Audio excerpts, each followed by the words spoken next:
मित्रों, स्वागत है आपका हमारे YouTube चैनल पर। मित्रों, इस वीडियो में हम लोग AAC 101AF के 2024-25 के प्रीवियस ईयर क्वेश्चन पेपर को हल करेंगे, जो आने वाली परीक्षा के लिए बहुत ही महत्वपूर्ण है।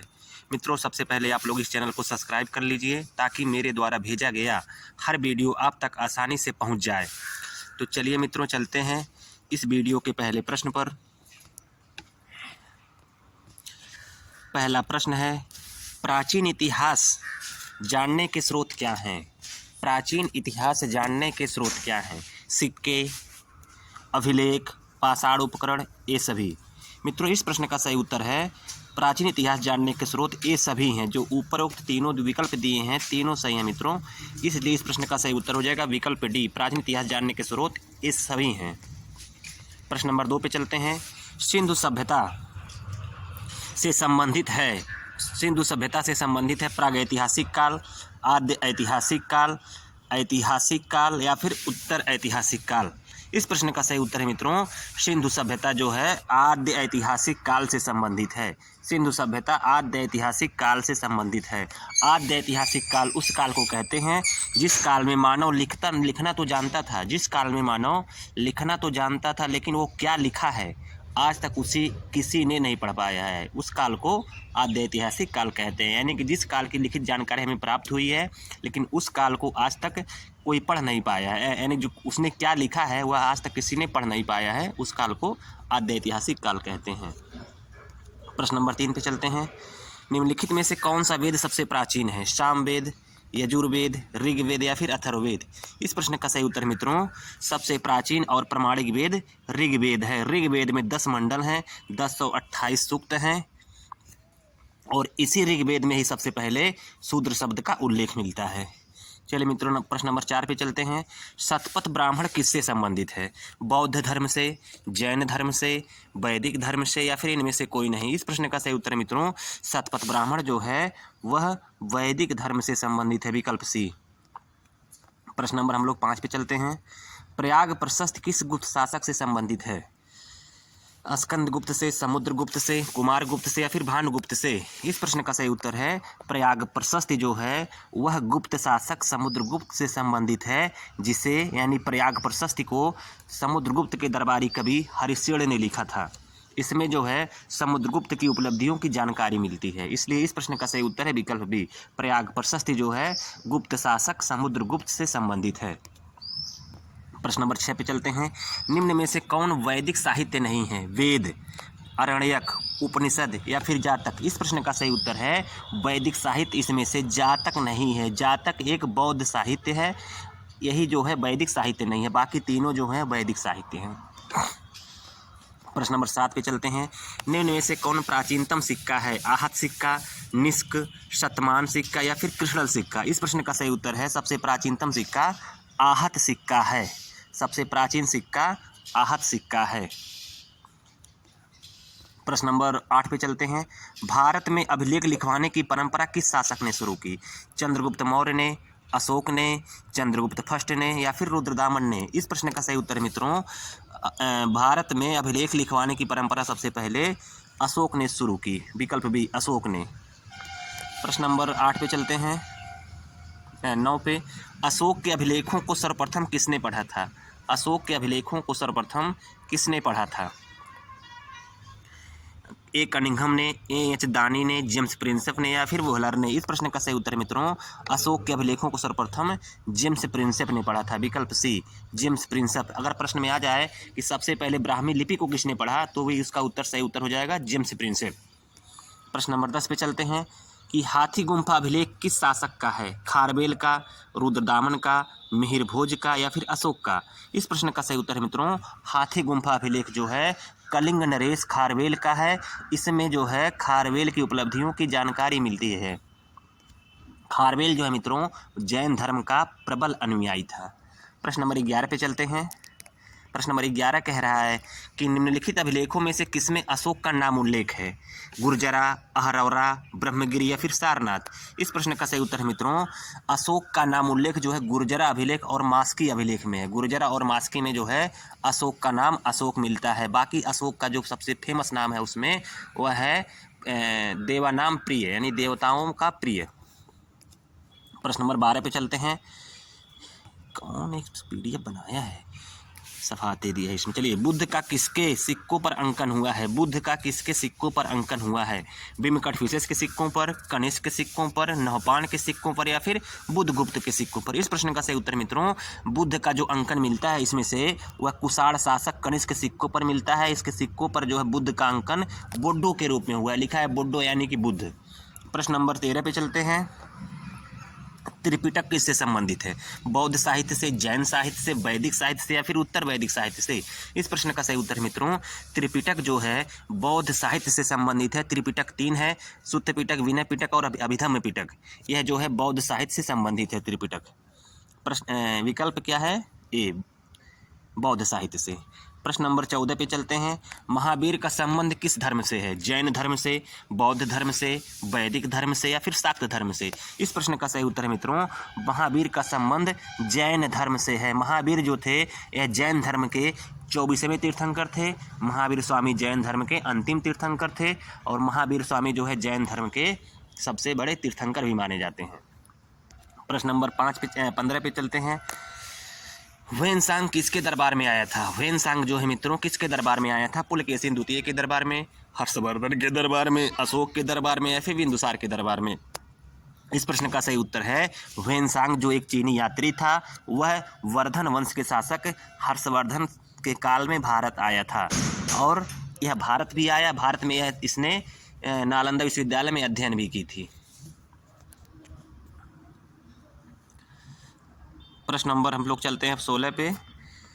16 महाजनपदों का उल्लेख है किसमें? महाभारत में, रामायण में, अंगुत्तर निकाय में या फिर ललित विस्तार में? इस प्रश्न का सही उत्तर मित्रों, 16 महाजनपदों का उल्लेख बौद्ध ग्रंथ अंगुत्तर निकाय में मिलता है। अंगुत्तर निकाय एक बौद्ध ग्रंथ है, इसी में जो है 16 महाजनपदों का उल्लेख मिलता है, जिसमें से मैं आप लोगों को 16 महाजनपदों का नाम भी बता दे रहा हूँ। काशी, कोसल, अंग, मगध, वज्र, मल्ल, चेदी, वत्स, कुरु, पांचाल, मत्स्य, सूरसेन, अस्मकमंती, गांधार, कंबोज। मित्रों एग्जाम में पूछता है कि कौन सा एकमात्र महाजनपद ऐसा महाजनपद है जो दक्षिण भारत में स्थित है? उसका नाम है असमक महाजनपद। मित्रों प्रश्न आ जाएगा अगर कि कौन सा महाजनपद दक्षिण भारत में स्थित है, तो उसका नाम है असमक महाजनपद 16 महाजनपदों में। और इसका उल्लेख जो है मित्रों बौद्ध ग्रंथ अंगुत्तर निकाय और जैन ग्रंथ भागवती सूत्र में मिलता है। प्रश्न नंबर 17 पे हम लोग चलते हैं।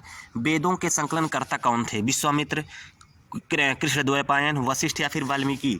इस प्रश्न का सही उत्तर है वेदों के संकलनकर्ता कृष्णद्वैपायन थे, इसलिए कृष्णद्वैपायन को वेद व्यास के नाम से भी जाना जाता है।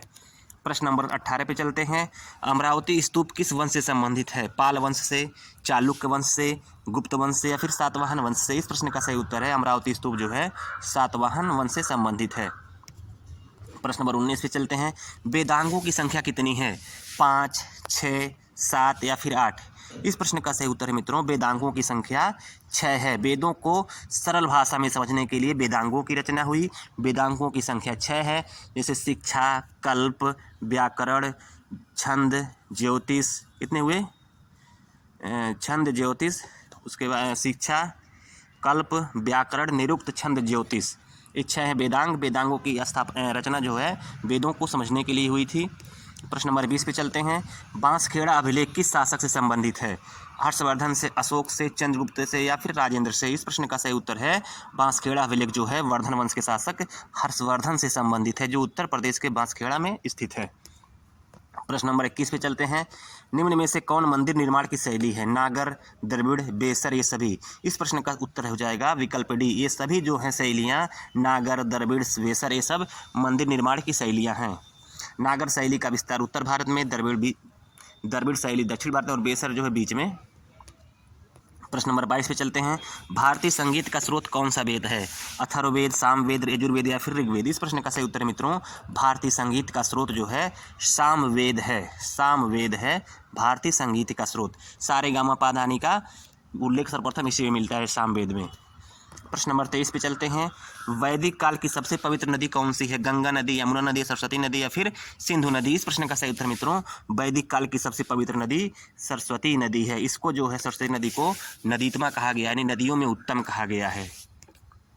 प्रश्न नंबर 24 पे चलते हैं।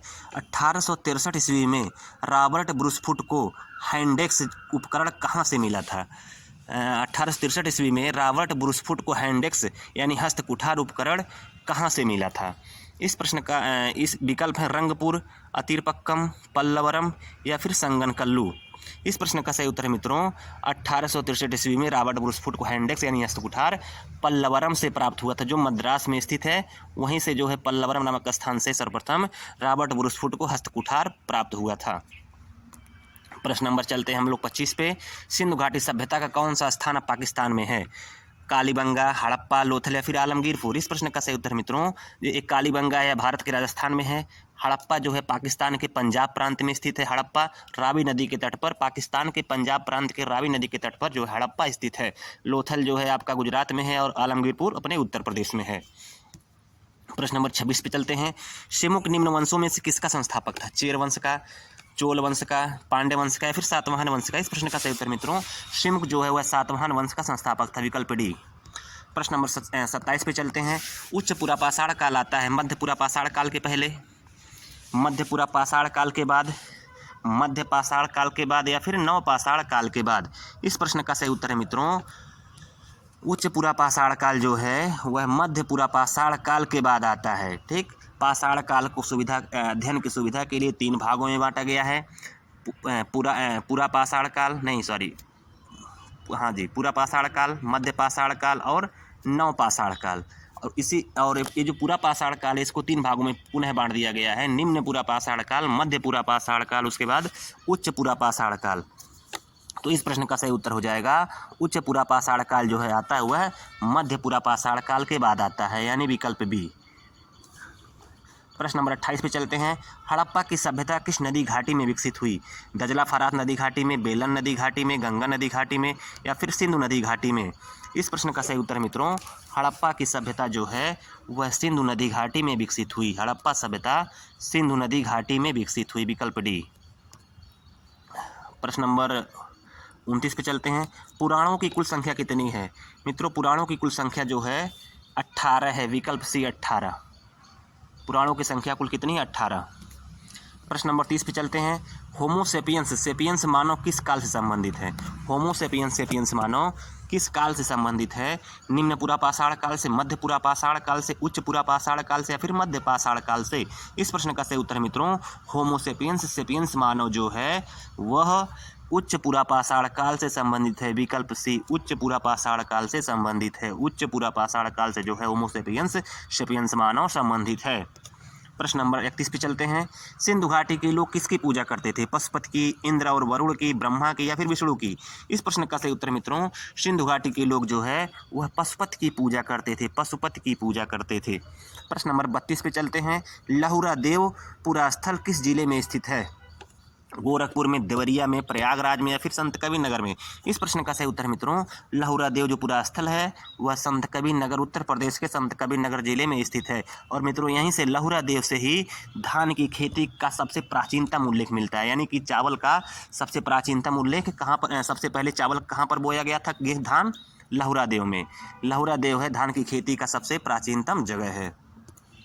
प्रश्न नंबर 33 पे चलते हैं। किस देवी की सिंधु घाटी में सर्वाधिक पूजा होती थी? इसमें से किस देवी की सिंधु घाटी सभ्यता में सर्वाधिक पूजा होती थी? यमुना की, गंगा की, मातृदेवी की या फिर पार्वती की? इस प्रश्न का सही उत्तर है मित्रों मातृदेवी की पूजा जो है सिंधु घाटी में सर्वाधिक रूप से होती थी। प्रश्न नंबर 34। नियंडरथल मानव किस काल से संबंधित है? नियंडरथल मानव किस काल से संबंधित है? मध्य पाषाण काल से, उच्च पुरापाषाण काल से, मध्य पुरापाषाण काल से या फिर निम्न पुरापाषाण काल से?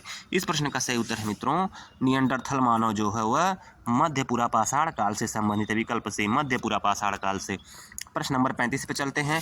हड़प्पा पुरातात्विक स्थल किस नदी के किनारे स्थित है? हड़प्पा गंगा नदी, यमुना नदी, रावी नदी या फिर सतलज नदी? इस प्रश्न का सही उत्तर मित्रों हड़प्पा जो है पुरातात्विक स्थल वह रावी नदी के तट पर स्थित है। हड़प्पा पाकिस्तान के पंजाब प्रांत के रावी नदी के तट पर स्थित है।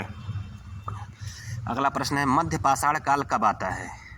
मध्य पुरापाषाण काल के पहले, मध्य पाषाण काल कब आता है? एक मिनट, मध्य पाषाण काल कब आता है? मध्य पुरापाषाण काल के पहले नहीं, उच्च पुरापाषाण काल के बाद, उच्च पुरापाषाण काल के बाद, ये बिल्कुल सही है। उच्च पुरापाषाण काल के पहले नहीं, नवपाषाण काल के बाद नहीं। इस प्रश्न का सही उत्तर मित्रों मध्यपाषाण काल जो है उच्च पुरापाषाण काल के बाद आता है और नवपाषाण काल के पहले। प्रश्न नंबर 37 पे चलते हैं। निम्नलिखित में से कौन सा एक हड़प्पा का बंदरगाह था? मोहनजोदड़ो नहीं, लोथल जी बिल्कुल सही। इस प्रश्न का सही उत्तर मित्रों हड़प्पा का बंदरगाह लोथल है, जो गुजरात के भोगवा नदी के तट पर स्थित था लोथल। प्रश्न नंबर 38 पे चलते हैं। खाद्य उत्पादन परक अर्थव्यवस्था संबंधित है। खाद्य उत्पादन परक अर्थव्यवस्था संबंधित है मध्य पुरापाषाण काल से, उच्च पुरापाषाण काल से, मध्य पाषाण काल से या फिर नवपाषाण काल से। इस प्रश्न का सही उत्तर मित्रों विकल्प डी नवपाषाण काल से, नवपाषाण काल से। प्रश्न नंबर 39 पे चलते हैं। सिंधु घाटी सभ्यता की लिपि की जानकारी किससे प्राप्त होती है? सिंधु घाटी सभ्यता की लिपि की जानकारी किससे प्राप्त होती है? आभूषणों से, मूर्तियों से, मुहरों से या फिर खिलौनों से? इस प्रश्न का सही उत्तर है सिंधु घाटी सभ्यता की लिपि मुहरों से प्राप्त होती है, विकल्प से मुहरों से। प्रश्न नंबर 40 कह रहा है भीमबेटका पुरास्थल किस राज्य में स्थित है? भीमबेटका पुरास्थल किस राज्य में स्थित है? उत्तर प्रदेश में, गुजरात में, महाराष्ट्र में या फिर मध्य प्रदेश में? इस प्रश्न का सही उत्तर है मित्रों विकल्प डी, विकल्प डी मध्य प्रदेश में जो है भीमबेटका पुरास्थल स्थित है। भीमबेटका अपने प्राचीनतम शैल चित्रों के लिए मित्रों जाना जाता है। प्रश्न नंबर 41 कह रहा है कि उत्तर वैदिक काल का समय कितना था? मित्रों वैदिक काल को दो रूपों में बांटा, वैदिक काल को जो है अध्ययन की सुविधा के लिए दो भागों में बांट दिया गया है। एक का नाम है पूर्व वैदिक काल, दूसरे का नाम है उत्तर वैदिक काल। पूर्व वैदिक काल का समय 1000 से लेकर के 1500 से लेकर के 1000 ईसा पूर्व तक था और उत्तर वैदिक काल का समय 1000 से लेकर के 6000 ईसा पूर्व के बीच माना जाता है। इसलिए इस प्रश्न का सही उत्तर है उत्तर वैदिक काल का समय मित्रों सबसे सटीक उत्तर है विकल्प ए 1000 से 600 ईसा पूर्व। प्रश्न नंबर 42 पे चलते हैं। उच्च पुरापाषाणकालीन हड्डी की बनी मातृ देवी की मूर्ति कहाँ से प्राप्त हुई थी? यूपी के बेलन घाटी से, मध्य प्रदेश में सोन घाटी से, मध्य प्रदेश में नर्मदा नदी घाटी से या फिर महाराष्ट्र में गोदावरी घाटी से? इस प्रश्न का सही उत्तर है मित्रों उत्तर प्रदेश में बेलन नदी घाटी से, विकल्प ए। प्रश्न नंबर हम लोग 43 पे चलते हैं। सिंधु सभ्यता में किस वृक्ष की पूजा होती थी? नीम की, आम की, पीपल की या फिर अमरूद की? इस प्रश्न का सही उत्तर मित्रों सिंधु सभ्यता में जो है पीपल वृक्ष की पूजा होती थी, विकल्प सी पीपल वृक्ष की। प्रश्न नंबर 44 पे चलते हैं। मद्रासियन संस्कृति किस काल से संबंधित है? मध्य पाषाण काल से, उच्च पुरापाषाण काल से, मध्य पुरापाषाण काल से या फिर निम्न पुरापाषाण काल से? इस प्रश्न का सही उत्तर मित्रों मद्रासियन संस्कृति जो है वह निम्न पुरापाषाण काल से संबंधित है। निम्न पुरापाषाण काल से मद्रासियन संस्कृति संबंधित है। प्रश्न नंबर 45 पर चलते हैं। इंडिका का लेखक कौन था? विष्णुगुप्त, जस्टिन, हेरोडोटस या फिर मेगस्थनीज? इस प्रश्न का सही उत्तर मित्रों इंडिका का लेखक जो है मेगस्थनीज था, जो मौर्य शासक चंद्रगुप्त मौर्य के दरबार में भारत आया था और यह यूनानी राजदूत था। इसने मित्रों इंडिका की रचना की थी। प्रश्न नंबर 46 पे चलते हैं। निम्नलिखित में से हड़प्पा सभ्यता किसका प्रतिनिधित्व करती है? द्वितीय नगरीकरण की, तृतीय नगरीकरण की, प्रथम नगरीकरण की या फिर चतुर्थी नगरीकरण की? इस प्रश्न का सही उत्तर मित्रों निम्नलिखित में से हड़प्पा सभ्यता किसका प्रतिनिधित्व करती है? प्रथम नगरीकरण की, विकल्प सी प्रथम नगरीकरण की। प्रश्न नंबर हम लोग चलते हैं 47 पे। सर्वप्रथम हड़प्पा पुरास्थल का उत्खनन किसने किया? सर्वप्रथम हड़प्पा पुरास्थल का उत्खनन किसने किया था?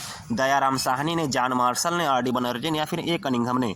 इस प्रश्न का सही उत्तर है मित्रों सर्वप्रथम जो है हड़प्पा सभ्यता का उत्खनन दयाराम साहनी ने 1921 ईस्वी में किया था। मित्रों अगर आप लोगों को वीडियो अच्छी लग रही हो तो इस वीडियो को लाइक करें और चैनल को सब्सक्राइब करना बिल्कुल भी ना भूलें। तो चलिए मित्रों चलते हैं इस वीडियो के अगले प्रश्न पर। उपकरणों में पालिश तकनीक किस काल की विशेषता है? उपकरणों में पालिश तकनीक किस काल की विशेषता है? उच्च पुरापाषाण काल की, नवपाषाण काल की, मध्य पुरापाषाण काल की या फिर मध्य पाषाण काल की? इस प्रश्न का सही उत्तर मित्रों उपकरणों में पालिश तकनीकी नवपाषाण काल की विशेषता है, विकल्प बी नवपाषाण काल की विशेषता है उपकरणों में पालिश तकनीकी, यानी कि उपकरणों में जो है पालिश लगाना कब शुरू किया गया? नवपाषाण काल में, विकल्प बी।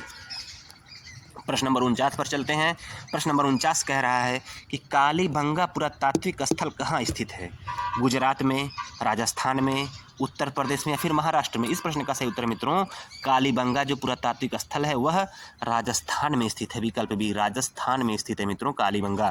कालीबंगा राजस्थान में घग्गर नदी के तट पर स्थित है, जिसे सरस्वती नदी के नाम से भी जाना जाता था। प्रश्न नंबर 50 पे चलते हैं हम लोग।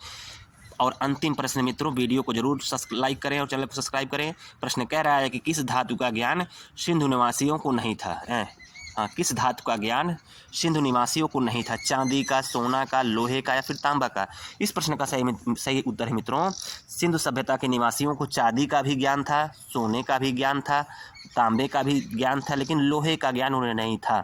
यानी इस प्रश्न का सही उत्तर हो जाएगा सिंधु निवासियों को जो है लोहे की जानकारी नहीं थी। विकल्प सी। मित्रों, यह वीडियो अगर आपको अच्छी लगी हो तो वीडियो को लाइक ज़रूर करिए और चैनल को सब्सक्राइब करना न भूलें।